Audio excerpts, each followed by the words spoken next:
Nissan Gravite 7-seater starting price at 5.65 lakh only. And for offers and test drives, visit the Orange Nissan Visakhapatnam.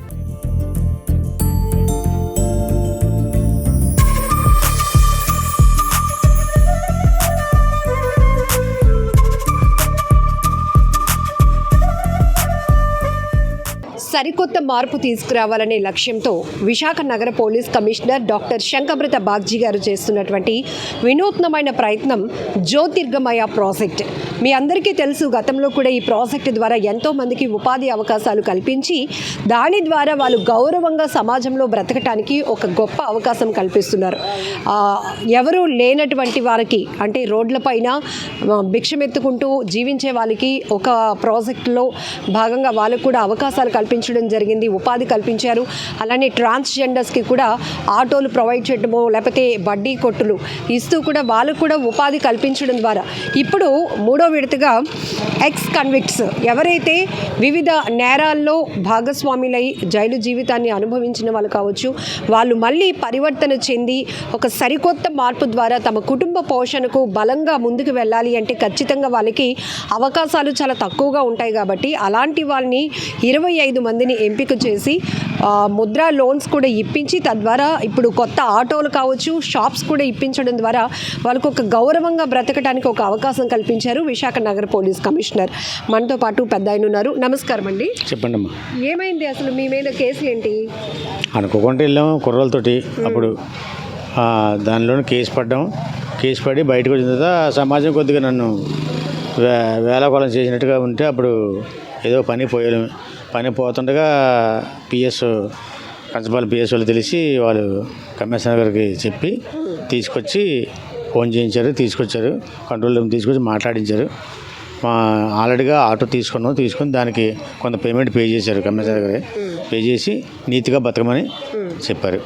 మీరు చెప్పారు, ఇప్పుడు తెలుసో తెలియకో కొంతమంది ఉద్దేశపూర్వకంగా నేరాల్లో ఉన్నవాళ్ళు ఉన్నారు, లేకపోతే కొన్ని కేసులు ఇరుక్కున్న వాళ్ళు ఉన్నారు. ఏదేమైనప్పటికీ కూడా వాళ్ళని సొసైటీ ఒక రకంగానే చూస్తుంది. అంత బేగా అవకాశాలు ఉండవు, అంత బేగా ఎవరు నమ్మే పరిస్థితి కూడా ఉండదు కదా. నేరం చేయని వాళ్ళు కూడా నేరంలో ఇరికిస్తారు. అంటే అవతల చెప్పిన దాన్ని బట్టి ఇరికిస్తుంటారు. అంటే వాళ్ళు ఇరికిపోతారు, నేరంలో అనుకోకుండా ఇరికిపోతారు. ఇంకెవరు వాళ్ళ ఫ్రెండ్స్ వాళ్ళకి వాళ్ళు కూడా ఇరికిస్తారు అన్నమాట. దాన్ని బట్టి కొంతమంది జీవితాలు పాడైపోతున్నాయి పూర్తిగా. ఇంకా అక్కడ ఎవరు మేము మారాము, మేము బాగా ఉండాలి అనుకుంటున్నామని ఎవరైనా నమ్మే పరిస్థితి ఉంటుందా? నమ్ముతారు, చెప్పేదాన్ని బట్టి నమ్ముతారు. కానీ కొంతమంది నమ్మనప్పుడు కష్టాలు అనుభవిస్తారు.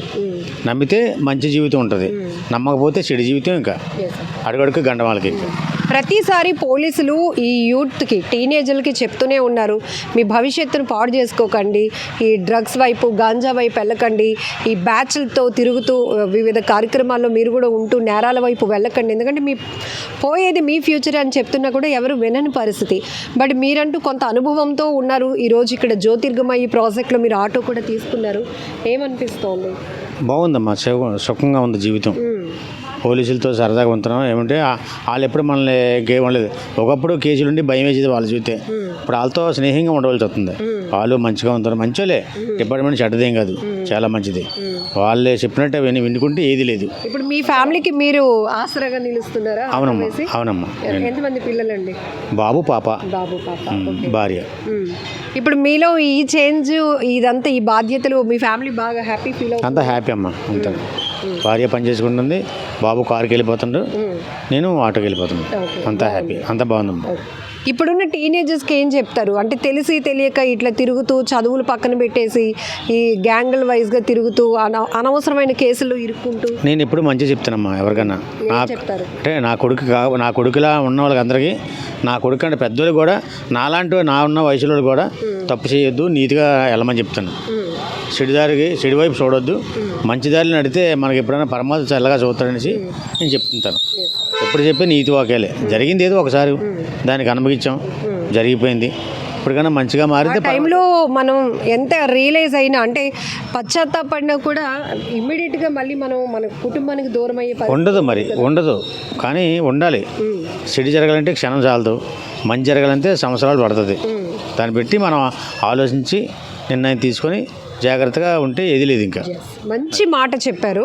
చెడు జరగాలంటే క్షణం పట్టదు. ఎందుకంటే మన ఆలోచన ఎలా ఉంటుందో ఇమీడియట్గా దాన్ని ఇంప్లిమెంట్ చేస్తాము, అది నేరాల వైపు వెళ్ళడానికి అవకాశం ఉంటుంది. మనం మంచిగా మారాము, మంచిగా నడవాలి అనుకుంటే దానికి ఖచ్చితంగా ఒక సంకల్పం ఉండాలి, ఒక కమిట్మెంట్ ఉండాలి అన్నట్టు ఆ పెద్ద ఆయన చెప్పినట్టు ఇప్పుడున్న టీనేజర్స్ కూడా చాలా జాగ్రత్తగా వ్యవహరించాల్సినటువంటి అవసరం ఉంది. ఎందుకంటే చిన్న చితక కేసుల్లో ఇరుక్కోవడము, కేసులు అంటూ జైలు శిక్షలు అనుభవిస్తూ బంగారు భవిష్యత్తును చేజేతులారా పాడు చేసుకోవడమే కాకుండా కుటుంబానికి చెడ్డ పేరు తీసుకొస్తున్నారు. వాళ్ళ వల్ల ఆ ఫ్యామిలీ పరిస్థితులు కూడా చాలా డిఫరెంట్గా మారిపోయే అవకాశం ఉంటుంది. మనం ఇప్పుడు పెద్ద ఆయన చెప్పినట్టు జైలు జీవితంలో వాళ్ళు ఎంత రియలైజ్ అయినా కూడా శిక్ష అనుభవించినాకే వాళ్ళు బయటకు రావాల్సి ఉంటుంది. ఇట్లాంటి వాళ్ళని ఎంపిక చేసి 25 మందికి ఎక్స్ కన్విక్ట్స్కి ఈరోజు 9 మందికి ఆటోలను అలాగే 16 మందికి షాప్స్ని కూడా ప్రొవైడ్ చేయడం ద్వారా ఒక సరికొత్త లైఫ్ని వీళ్ళకి ఇవ్వాలి, గౌరవంగా సమాజంలో బ్రతకడానికి అవకాశం కల్పించినటువంటి విశాఖ నగర పోలీస్ కమిషనర్ గారు తీసుకున్నటువంటి గ్రేట్ ఇనిషియేటివ్కి అందరూ సెల్యూట్ చెప్పాల్సిందే.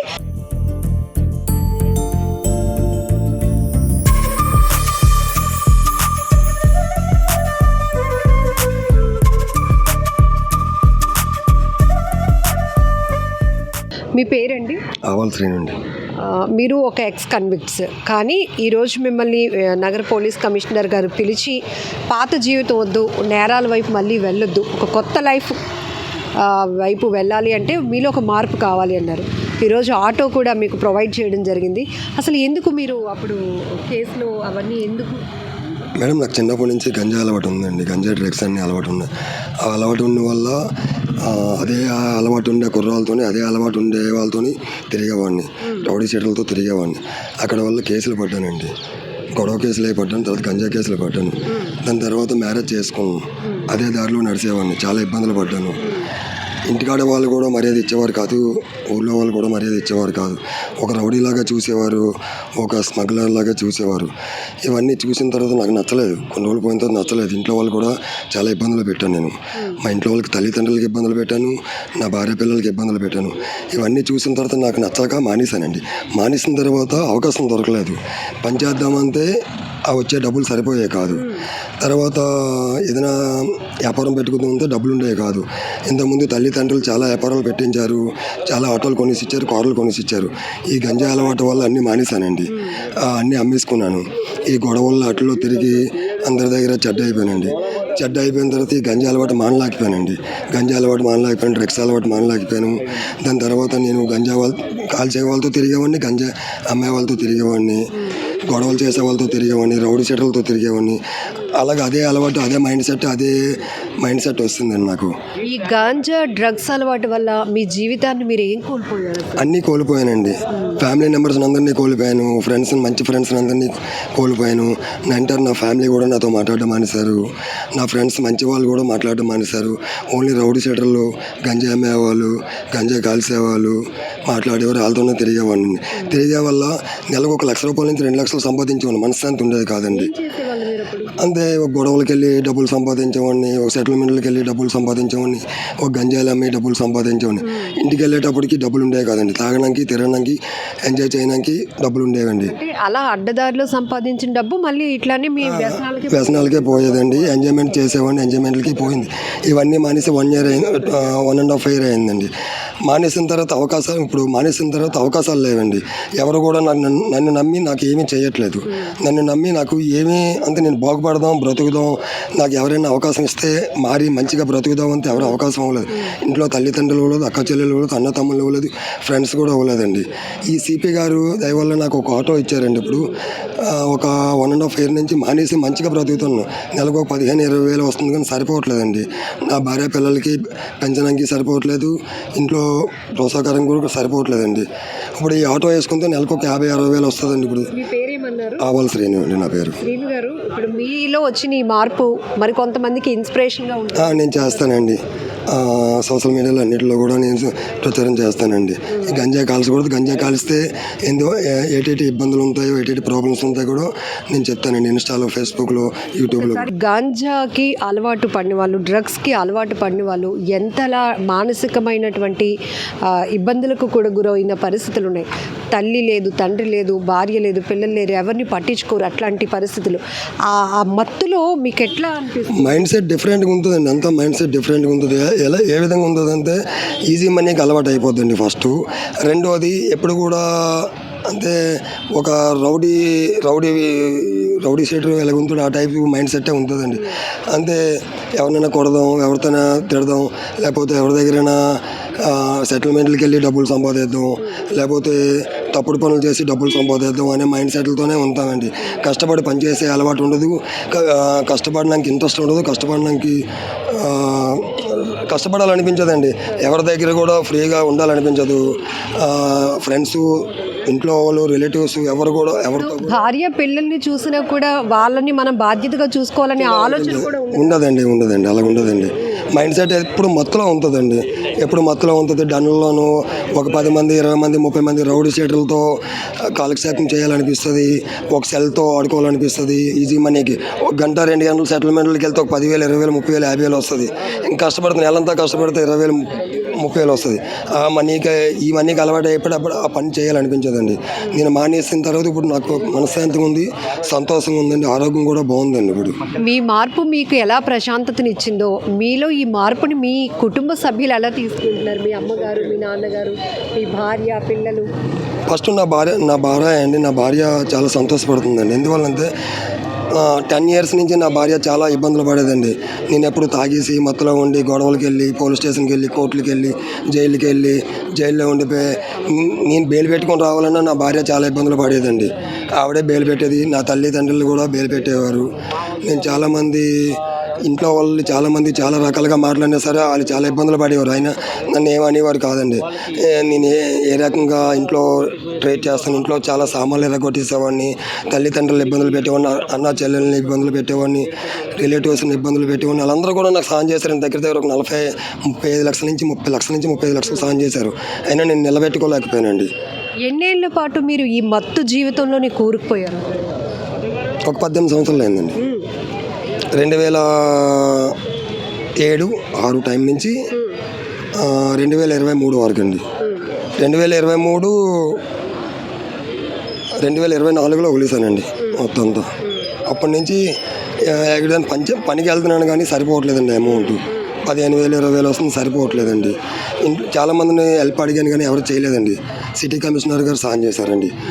చాలామంది కమిషనర్లు చూశానండి వైజాగ్లో, చాలామంది పోలీసులు చూశానండి.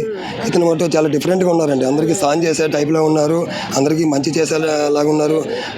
నేరస్తులు అందరూ మారాలని, ఇతనికి చాలా మారుతారని చెప్పి నమ్ముతున్నారు, మారాలని కూడా అవకాశాలు ఇస్తున్నారండి ఇతను. శ్రీను గారు, చిన్న పిల్లలు, కాలేజ్ వాళ్ళు, ఇంకా యూత్ ఈ జనరేషన్లో చాలామంది ఇట్లాంటి ఎడిక్ట్కి వెళ్ళిపోతున్నారు. అటు ఆల్కహాల్ కావచ్చు, గాంజా కావచ్చు, డ్రగ్స్ కావచ్చు, వాళ్ళకి తెలియటం లేదు. ఏదో ఇది ఒక ఎంజాయ్మెంట్, ఒక అలవాటుగా మారి అది కాస్త బానిసత్వంగా వెళ్ళిపోతున్న పరిస్థితులు. సింగిల్ లైన్లో మీరు ఏం చెప్తారు వాళ్ళందరికీ? ఈ గంజాయి డ్రగ్స్ చాలా డేంజర్ అండి.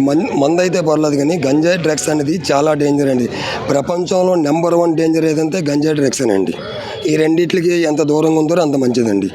ఈ రెండిట్లకి ఎంత దగ్గరగా ఉంటారో అంత జీవితం పాడైపోద్దండి. అందరి దగ్గర బ్యాడ్ అయిపోతారు, జీవితం పాడైపోద్ది. ఎవరు దగ్గరికి రారు, ఎవరు దగ్గరికి రానివ్వరండి. ఈ ఆటోతో ఇప్పుడు కొత్త లైఫ్ స్టార్ట్ చేస్తున్నారా? కొత్త లైఫ్ స్టార్ట్ చేస్తున్నాను. హ్యాపీగా బ్రతుకుదాం అనుకుంటున్నాను. నా భార్య పిల్లలు చక్కగా కష్టపడే పెంచుకుందాం అనుకుంటానండి. ఈ దారిలో వచ్చే డబ్బులు ఏవి వద్దండి. వచ్చినా సరే కరెక్ట్గా ఉండవండి. నెలకి 50,000 అవుతున్నా, ₹1,00,000 అవుతున్నా ఉండవండి. నేను నెలకు 1,00,000 ఆనందం ఉంటుందండి. మొత్తంలో ఆనందమే ఉంటుందండి. మీలాంటి ఆనందం ఉండదండి. మీకు వేరే ఆనందం ఉంటుంది, మాకు వేరే ఆనందం ఉంటుందండి. ఈ ఆనందాలు వేస్ట్ అండి. మంచిగా బ్రతికే ఆనందమే మంచిదండి. Thanks madam.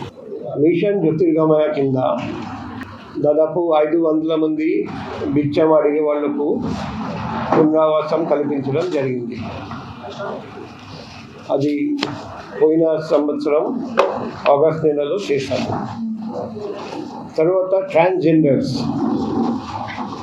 ఫస్ట్ 26 మందికి జీవీఎంసీలో ఉద్యోగం కల్పించడం మరియు షాప్ పెట్టించడం, తర్వాత జ్యోతిర్గమయ క్యాంటీన్ మహిళా పోలీస్ స్టేషన్లో ఓపెన్ చేయడం, ఇంకా 20 మంది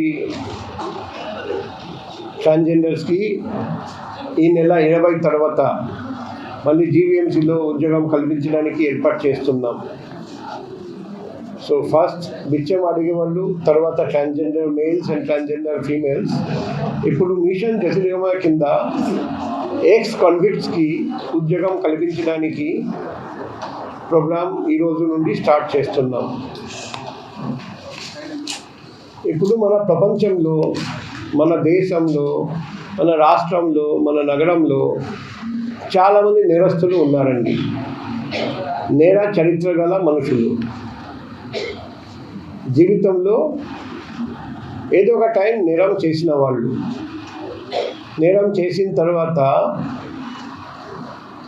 కోర్టులో ట్రయల్ జరిగింది, కన్విక్షన్ కూడా జరిగింది, జైలు శిక్ష కూడా అనుభవించారు. తర్వాత జైలు నుండి బయటికి కూడా వచ్చారు. ఇప్పుడు మనం ఆ వ్యక్తిని చూస్తాము. ఆ వ్యక్తి, ప్రతి వ్యక్తి వెనకాల ఒక కుటుంబం కూడా ఉంది. ఆ కుటుంబం అంటే భార్య, పిల్లలు, తల్లిదండ్రులు, అప్పుడప్పుడు అన్న తమ్ముళ్ళు, అక్క చెల్లెలు కూడా ఉన్నారండి. ఇప్పుడు నేరం చేశారని, జైలు శిక్ష అనుభవించారని ఒకసారి బయటికి వచ్చిన తర్వాత సమాజంలో మర్యాదగా బతకడానికి అవకాశం ఉండదు. ఆ పరిస్థితుల్లో చాలామంది వేరే మార్గం లేక, బతకడానికి వేరే అవకాశం దొరకక మళ్ళీ నేరం చేస్తారు. అందుకే ఈ మిషన్ జ్యోతిర్గమయ కింద వాళ్లకు కూడా ఇంకొక అవకాశం ఇవ్వడం. అలా చేస్తే ఇప్పుడు ఈరోజు మేము 25 మంది అటువంటి ఎక్స్ కాన్విక్ట్స్కి మర్యాదగా బతకడానికి అవకాశం కల్పిస్తున్నాం. మా పక్కన ఉన్నవాళ్ళు వాళ్ళ సహకారంతో బ్యాంక్, తర్వాత మోటార్ కంపెనీ, ఇంకా సైకియాట్రిస్ట్, సైకాలజిస్ట్, వాళ్ళందరూ హెల్ప్ చేస్తే ఈరోజు మేము 25 మంది ఎక్స్ కాన్విక్ట్స్కి, అందులో 9 మందికి ఆటో, మిగతా 16 మందికి షాప్ పెట్టించడం. వాళ్ళు అందరూ మర్యాదగా బతకాలి, మర్యాదగా డబ్బు సంపాదించాలి, మరొకసారి నేరం వైపు చూడకూడదు, నేరం గురించి ఆలోచించకూడదు. ఆ ఉద్దేశంతోనే ఇది చేయడం జరిగింది. మన ఊళ్ళో ఇంకా చాలామంది ఎక్స్ కాన్విక్ట్స్ ఉన్నారండి. ఈ 25 మంది మారిపోయారని మాకు తెలిసింది. మిగతా వాళ్ళు కూడా చాలామందికి మార్పు వచ్చింది. వాళ్ళకు కూడా 1 by 1 ఇలాగే మేము అవకాశం కల్పిస్తాం. డోనర్స్తో మాట్లాడి, ఎన్జిఓస్తో మాట్లాడి, బ్యాంక్తో మాట్లాడి. మా ఉద్దేశం భవిష్యత్తులో ఒకసారి తప్పు చేసిన, నేరం చేసిన మళ్ళీ నేరం చేయకూడదు. దానివల్ల ఆ పరిణామం ఎలా ఉంటుందంటే, మన ఊళ్ళో, వైజాగ్ నగరంలో నేరాల సంఖ్య ఖచ్చితంగా తగ్గిపోతుంది. ఇదే పంథ, ఇదే మార్గం, ఇదే పద్ధతి ప్రతి ఊళ్ళో, ప్రతి రాష్ట్రంలో, ప్రతి దేశంలో అవలంబిస్తే, పాటిస్తే మన ప్రపంచంలో నేరాల సంఖ్య తగ్గిపోతుందని నేను అనుకుంటున్నాను. విశాఖ నగర పోలీస్ కమిషనర్ గారు తీసుకున్నటువంటి గ్రేట్ ఇనిషియేటివ్కి అందరూ సెల్యూట్ చెప్పాల్సిందే. దాంతోపాటు ఇలాంటి వాళ్ళ ప్రొఫైల్స్ని ముందును పెట్టి ముద్ర లోన్స్ వీళ్ళకి ప్రొవైడ్ చేయండి, వీళ్ళకి ఇలా మేము చేద్దాము అనుకుంటున్నాము అనగానే ముందుకు వచ్చినటువంటి ఎస్బీఐ బ్యాంక్ వాళ్ళకి కావచ్చు, ఆరా మోటార్స్ వాళ్ళు కూడా ముందుకొచ్చి ఈరోజు వీరందరికీ, అంటే ఇదంతా ఇలాంటి ప్రాజెక్ట్స్ చేసినప్పుడు అందరి సహకారం కూడా చాలా అవసరం. ఈ మార్పు అనేది సమాజంలో ఒక పెను మార్పుగా మారాలి అనేది తన లక్ష్యం అంటూ చెప్పారు విశాఖ సిపి.